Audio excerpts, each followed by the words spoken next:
Ibulong ang pangalan niya dito at hindi siya mapakali na baka mawala ka. Hello mga guys, kumusta kayo? Panibagong araw, panibagong video na naman tayo. And sa araw na ito ay isa na namang video ang aking ituturo sa inyo na simpleng gabay o simpleng pamamaraan na makakatulong sa atin. At bago ang lahat, gusto ko lang mag-disclaimer sa mga taong hindi naniniwala at hindi gusto ang mga kagaya nitong video. Please escape this video and maghanap kayo ng videos na gustong gusto nyo dahil ang video na ito ay para lamang ito sa mga taong naniniwala and gusto mag-try.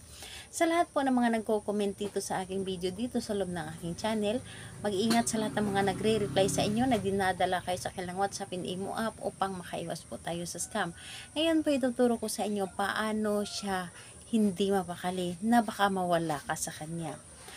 Alam nyo ba na ang aking ituturo ngayon, isa ito sa napaka-epektibo na aking ginagawa o tinuturo dati pa.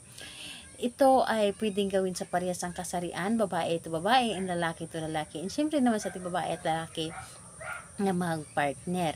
And ayun po, ang kailangan natin dito na ihanda is kailangan mo lamang dito maghanda ng isang butil ng bawang.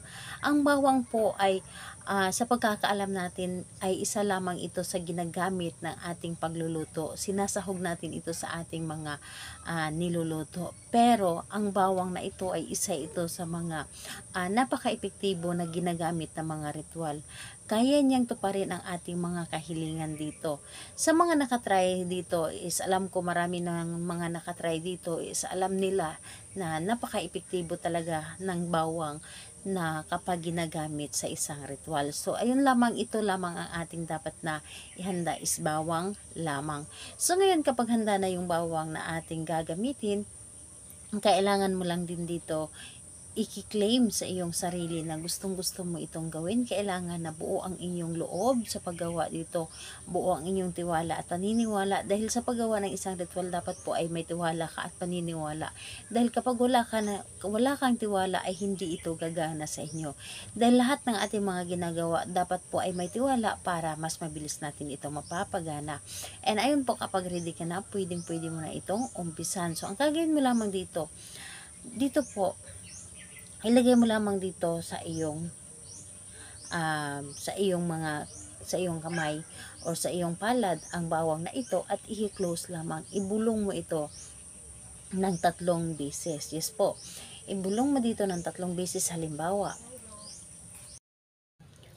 yung pangalan niya, apelyido, tapos ibulong mo, matakot ka na mawala ako sa iyo.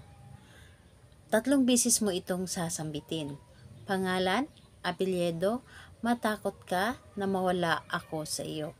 So, ibulong mo lamang ng 3 beses and pagkatapos po, dalhin mo ito palagi ang bawang. Saan ka man magpunta, dapat daladala mo ito. Ilagay mo sa iyong bulsa or sa iyong wallet or di kaya sa iyong bag. So, daladalahin mo ito, ang bawang na ito, kahit saan ka magpunta or kahit na matulog ka, ilagay mo lamang sa tabi ng inyong unan. So, kailan ito pwedeng gawin? Gawin ito sa kahit anong araw at oras. Maniwala ka lang sa iyong ginagawa at ito ay matutupad. And asahan mo, yung taong yun, ipaparamdam niya sa iyo kung gaano kakahalaga sa buhay niya. Salamat po. Bye-bye everyone. God bless us all.